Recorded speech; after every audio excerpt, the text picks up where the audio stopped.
किन तुइयो भ्रष्टाचारको छानबिन, दोषी उम्काउने प्रपञ्च, किन सरुवा गरियो अनुसन्धानमा संलग्न प्रहरी अधिकृतलाई, सुन तस्करीमा भारतीय गिरोह समेत सामेल, कसरी ठगिँदैछ नेपाल। भ्रष्टाचार छानबिन प्रकरण तुहिनुका कारण विशेष द न्यूज रिभ्यू।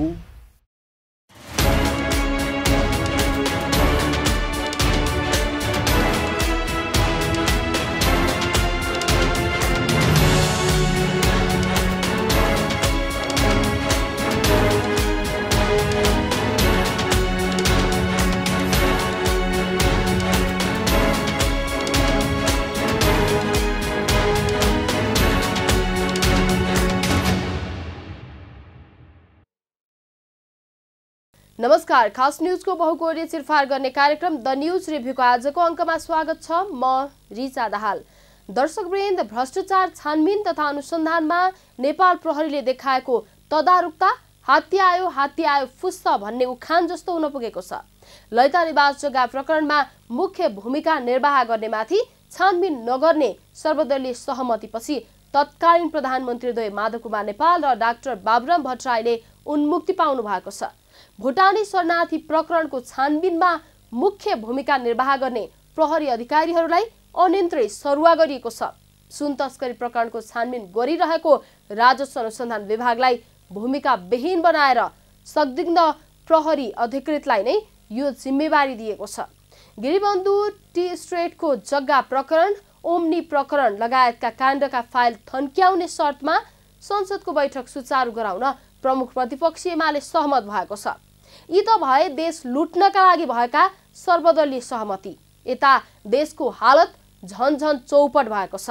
चालु आर्थिक वर्षको पहिलो महिना साउनमा समेत कुल लक्ष्यको 80% मात्रै राजस्व सङ्कलन भएको छ, जबकि साउन महिना भनेको सबैभन्दा बढी राजस्व सङ्कलन हुनुपर्ने महिना हो। यही ढङ्गले राजस्व सङ्कलन हुने हो भने चालु आर्थिक वर्षभरि 10 खर्ब रुपियाँ भन्दा बढी राजस्व सङ्कलन हुँदैन, जबकि कर्मचारी तथा नेता पाल्न मात्रै 13 खर्ब रुपियाँ खर्च हुन्छ। वर्षको 2 खर्ब रुपियाँ ऋणको ब्याज तिर्न खर्च हुन्छ। वर्षको 1.5 खर्ब रुपियाँ सामाजिक सुरक्षा भत्ताका लागि खर्च हुन्छ। भ्रष्टाचारकै कारण राजस्व सङ्कलनमा कमी आएको हो भन्ने कुरामा दुईमत छैन। उदाहरणका लागि भारतबाट नेपाल आयात हुने बिजुलीभन्दा नेपालबाट भारत निर्यात हुने बिजुलीको परिमाण धेरै छ, तर भारतबाट बिजुली आयात गरे बापत नेपालले 19 अर्ब रुपियाँ भुक्तानी पाएको छ। भारतमा बिजुली निर्यात गरे बापत नेपालले 10 अर्ब रुपियाँ मात्रै भुक्तानी पाएको छ। त्यसैगरी नेपाल घुम्न आउने विदेशी पर्यटकबाट जति रकम भित्रेको छ त्यो भन्दा दोब्बर रकम विदेश घुम्न जाने नेपालीहरूले लगेका छन्। मुलुकको हालत जुन कोणबाट हेर्दा पनि सन्तोषजनक छैन। दर्शकवृन्द, आजको द न्यूज रिभ्यूमा प्रस्तुत छ देशको यस्तै खराब हालतका सन्दर्भमा हाम्रा सहकर्मी बिन्दुकान्त घिमिरेले तयार गरेको टिप्पणी। किन तुइयो भ्रष्टाचारको छानबिन, दोषी उम्काउने प्रपञ्च,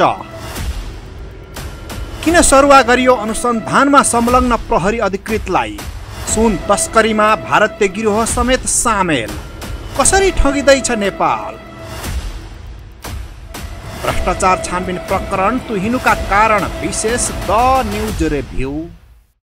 दर्शकवृन्द, एक अनुमान अनुसार नेपाल भरिका क्यासिनोहरूबाट प्रहरी संगठनभित्रका लाइनवाला केही व्यक्तिले उठाउने अवैध रकमको अङ्क मासिक 50 करोड रुपियाँ भन्दा माथि हुने गर्छ। यो रकम गृहमन्त्री तथा पूर्व प्रधानमन्त्रीसम्म पुग्छ वा बीचमै हजम हुन्छ भन्ने प्रश्नको उत्तर भित्र धेरै रहस्यहरू लुकेका छन्। नक्कली भुटानी शरणार्थी प्रकरणमा उपत्यका अपराध अनुसन्धान कार्यालय बानेश्वरले थप जाहेरी लिएर दोस्रो चरणको अनुसन्धान सुरु हुन लागेका बेला नेपाल प्रहरीका प्रहरी अतिरिक्त महानिरीक्षक एआइजीहरूको सरुवा भएको छ। गत शुक्रबार बसेको मन्त्री परिषद बैठकले उपत्यका प्रहरी कार्यालय रानीपोखरीका प्रमुख श्यामलाल गेवाली सहितका एआइजीहरूलाई सरुवा गरेको हो। गेवालीलाई सरुवा गर्न सत्तारूढ नेपाली काङ्ग्रेसका सभापति शेरबहादुर देउवाले व्यापक दबाव दिएको प्रधानमन्त्री पुष्पकमल दाहाल प्रचण्ड र गृहमन्त्री नारायण श्रेष्ठले आफ्ना निकटस्थहरूलाई बताउनु भएको छ। देउवाले उपत्यका अपराध अनुसन्धान कार्यालयका प्रमुख डाक्टर मनोज केसीलाई नहटाए गृहमन्त्री नारायण श्रेष्ठको राजीनामा माग्ने चेतावनी दिएको दावी माओवादी केन्द्रको छ। गेवालीको उपत्यका प्रहरी कार्यालयमा सरुवा भएको 4.5 महिना मात्रै भएको थियो। उपत्यका प्रहरी प्रमुखमा प्रशासन विभागका प्रमुख दीपक थापाको पनि सरुवा भएको छ। प्रशासनमा एआईजी मीरा चौधरीको सरुवा भएको छ। चौधरी कार्य विभागमा कार्यरत हुनुहुन्थ्यो। कार्य विभागमा एआईजी श्याम गेवालीलाई पठाइएको छ। राष्ट्रिय प्रहरी प्रशिक्षण प्रतिष्ठानका प्रमुख एआईजी टेक प्रसाद राईको मानव स्रोत विभागमा सरुवा भएको छ। मानव स्रोतका प्रमुख सन्दीप भण्डारीलाई राईको स्थानमा पठाइएको छ। राईले आफूलाई छोटो समयमा बिना कारण हटाउन खोजिएको भन्दै यसअघि नै प्रहरी महानिरीक्षक आईजीपी वसन्त बहादुर कुँवर समक्ष असन्तुष्टि व्यक्त गर्नुभएको थियो। उहाँले बरु आफूलाई राष्ट्रिय सुरक्षा परिषदको सचिवालयमा पठाउन भन्नुभएको थियो। राई प्रति आतंकवाद र अन्तर्देशीय संगठित अपराध अनुसन्धानमा काम गर्ने प्रहरीको गुप्तचर निकाय विशेष ब्युरोमा लामो समय काम गरेका अधिकृत हुनुहुन्छ। झण्डै 3 दशक लामो प्रहरी सेवामा उहाँले चौथो पटक प्रहरीको कुनै युनिटको नेतृत्व गर्नुभएको थियो। अनुसन्धान आधा आधी पुग्दै गर्दा अनुसन्धानमा संलग्न प्रहरी अधिकृतको व्यापक सरुवा गर्नुको मकसद के हो भन्ने कुरा घाम जस्तै छर्लङ्ग छ। सरकार र प्रतिपक्षका पछिल्ला क्रियाकलाप हेर्ने हो भने छानबिनको नाटक किन र केका लागि गरिएको हो, कसरी भइरहेको छ, भाग शान्ति जय नेपाल भन्ने धेरै प्रश्नहरू उब्जेका छन्। दर्शकवृन्द, द न्यूज रिभ्यूको अबको श्रृङ्खलामा प्रस्तुत छ यसै सन्दर्भमा छोटो चर्चा। गत साउन 3 गते तस्करीको 60 केजी सुन बरामद भएपछि राष्ट्रिय तथा अन्तर्राष्ट्रिय स्तरमा सनसनी मचियो। सुन तस्करहरू फेला पार्न व्यापक रूपमा राज्य समेत प्रयोग गरिएको समाचार पनि आयो। नेपाल प्रहरीको केन्द्रीय अनुसन्धान ब्युरो सीआईबी क्रियाशील समेत भयो। सुन तस्करीको छानबिन तथा अनुसन्धानमा सीआईबी धेरै गहिराईसम्म पुगिसकेपछि प्रमुख प्रतिपक्षी नेकपा एमाले उच्च स्तरीय छानबिन समिति गठन गर्नुपर्ने माग राख्दै संसद अवरुद्ध गर्न थाल्यो। सुन तस्करी प्रकरणमा गृहमन्त्री तथा गृह मन्त्रालयको संयन्त्र र सत्तारूढ पार्टीका नेताहरूको समेत संलग्नता रहेको भन्दै प्रमुख प्रतिपक्षी एमाले उच्च स्तरीय छानबिन समितिको माग गरेको थियो।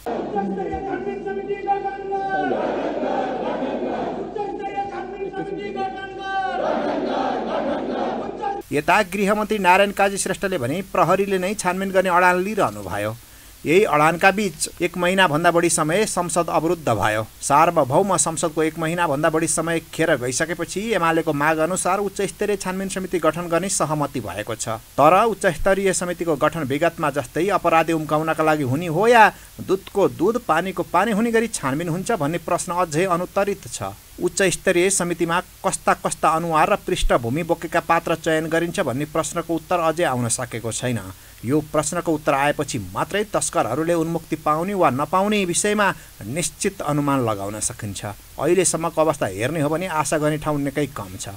सुन तस्करी प्रकरणमा गृहमन्त्री नारायण काजी श्रेष्ठका अत्यन्त निकटस्थ अधिकारी थरका एकजना सहसचिव संलग्न भएको तथ्य प्रमाण सीआईबीले फेला पारिसकेको छ। माओवादीका उपाध्यक्ष कृष्णबहादुर महराका बाबु छोराले मुख्य तस्कर भनिएका दावा लामाको सामान छुटाउन पटक पटक टेलिफोन गरेको तथ्य प्रमाण, माओवादीका अर्का नेता वर्षमान पुन र मुख्य तस्कर भनिएका दावा लामा बीच कैयौं पटक बसउठ भएका तथ्य प्रमाण पनि सीआईबीले फेला पारिसकेको छ। तर अहिलेसम्म सीआईबीले अधिकारी थरका सहसचिव कृष्णबहादुर महराका बाबु छोरा तथा वर्षमान पुनलाई पक्राउ गरी बयान लिन सकिरहेको छैन। नारायण काजी श्रेष्ठ गृहमन्त्री भए यता तस्करीको 23 क्विन्टल सुन भित्रिसकेको सीआईबी स्रोतले जनाएको छ। अर्कोतर्फ भुटानी शरणार्थी प्रकरण र ललिता निवास जग्गा प्रकरण छानबिनको हाउगुजी फैल्याएर जनता र मिडियाको ध्यान अन्यत्र मोड्दै यही मौकामा सुन तस्करी गराइएको आरोप एमालेले लगाउँदै आएको छ। एमालेको यो आरोप सत्यताको नजिक हो कि जस्तो देखिएको छ।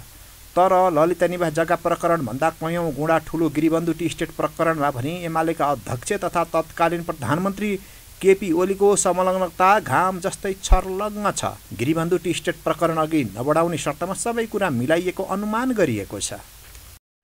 किन तुइयो भ्रष्टाचारको छानबिन, दोषी उम्काउने प्रपञ्च,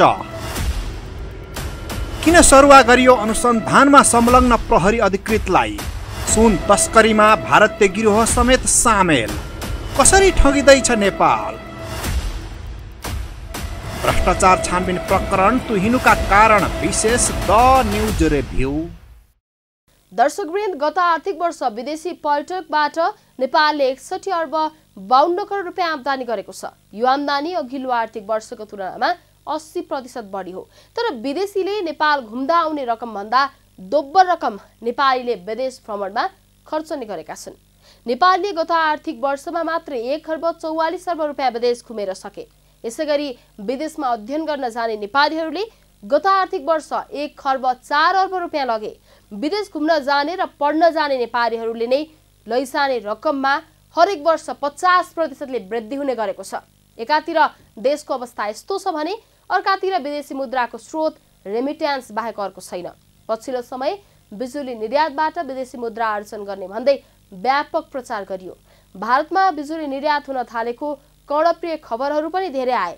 प्रधानमन्त्री पुष्पकमल दाहाल प्रचण्डको भारत भ्रमणका क्रममा त्यहाँका प्रधानमन्त्री नरेन्द्र दामोदर दास मोदीले 10 वर्षभित्र नेपालबाट 10,000 मेगावाट जलविद्युत खरिद गर्ने भाषण दिनुभयो।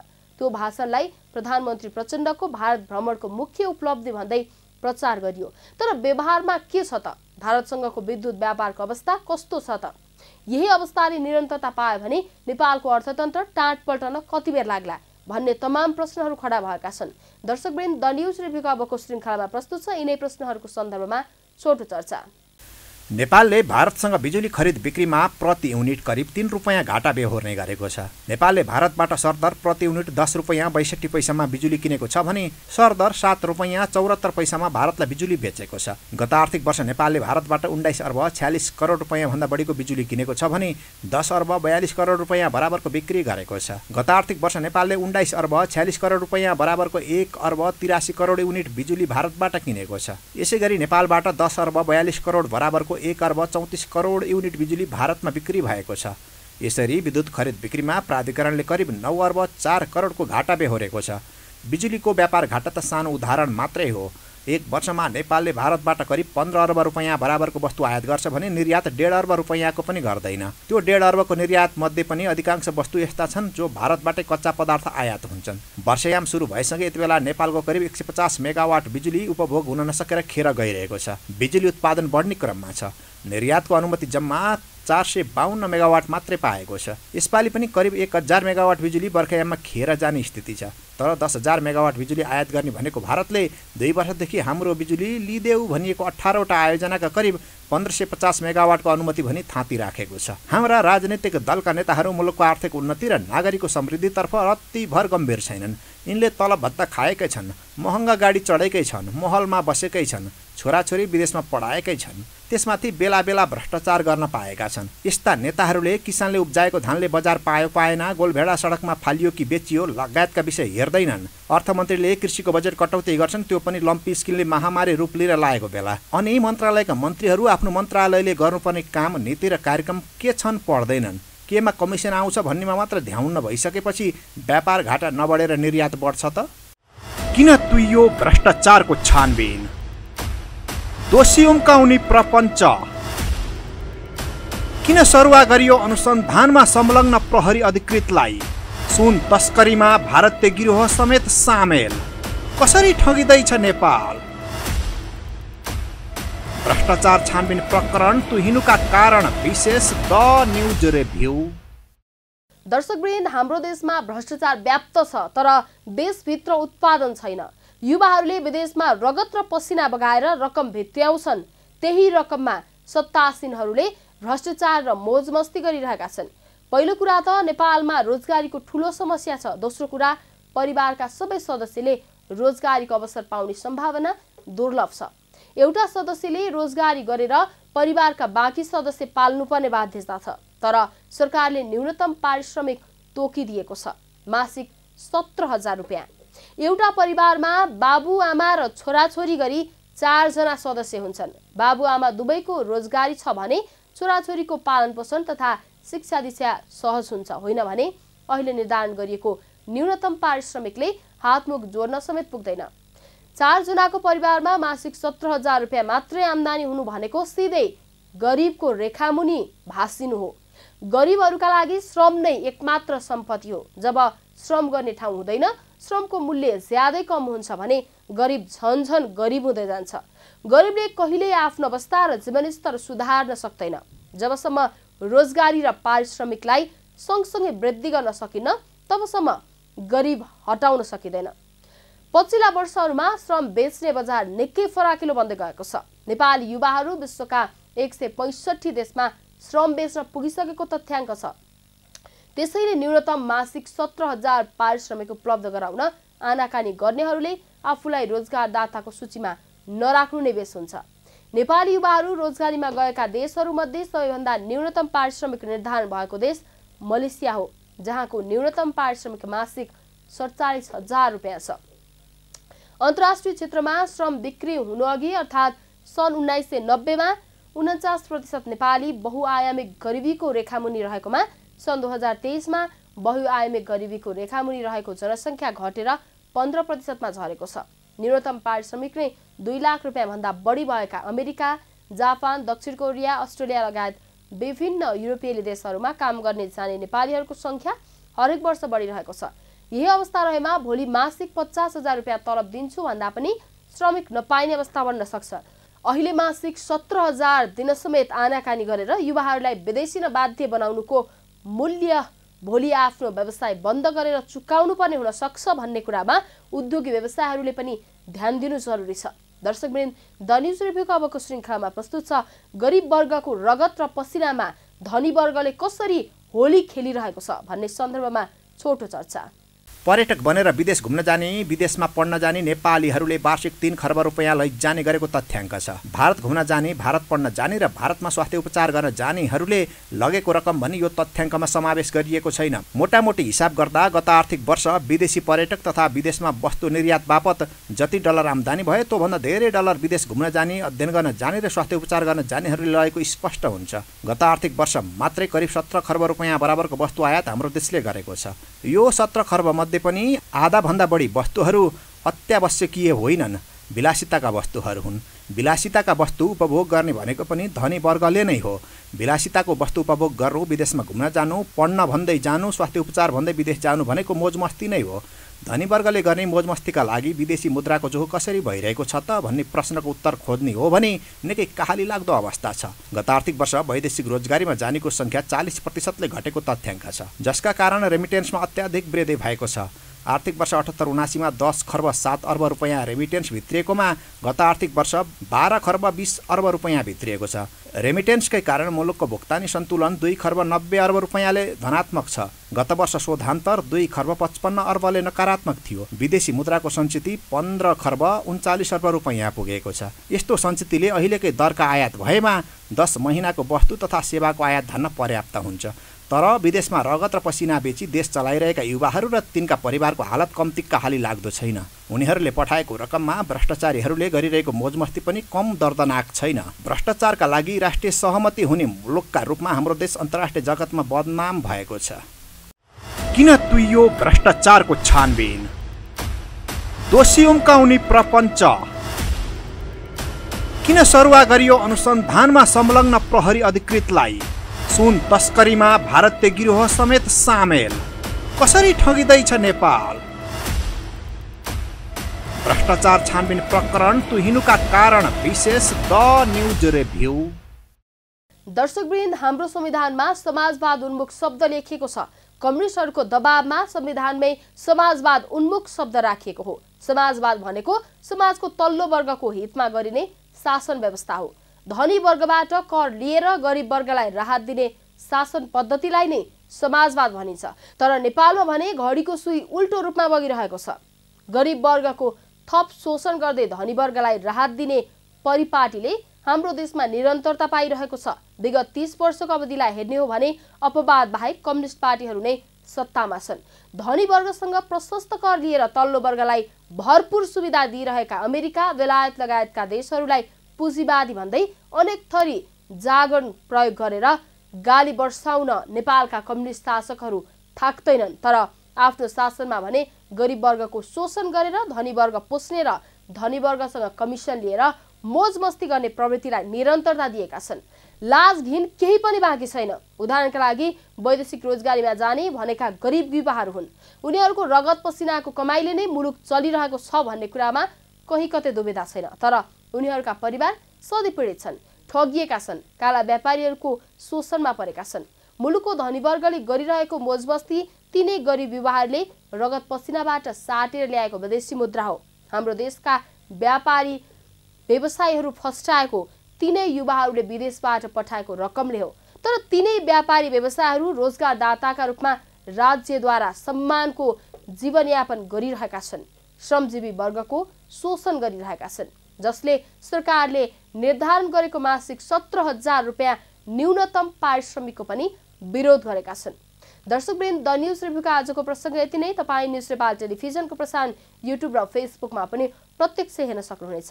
आजको प्रस्तुतिबाट हामी सबैलाई बिदा दिनुहोस्। हेर्दै गर्नुहोला न्युज नेपाल टेलिभिजन। नमस्कार। किन तुइयो भ्रष्टाचारको छानबिन, दोषी उम्काउने प्रपञ्च, किन सरुवा गरियो अनुसन्धानमा संलग्न प्रहरी अधिकृतलाई, सुन तस्करीमा भारतीय गिरोह समेत सामेल, कसरी ठगिँदैछ नेपाल? भ्रष्टाचार छानबिन प्रकरण तुहिनुका कारण विशेष द न्युज रिभ्यू।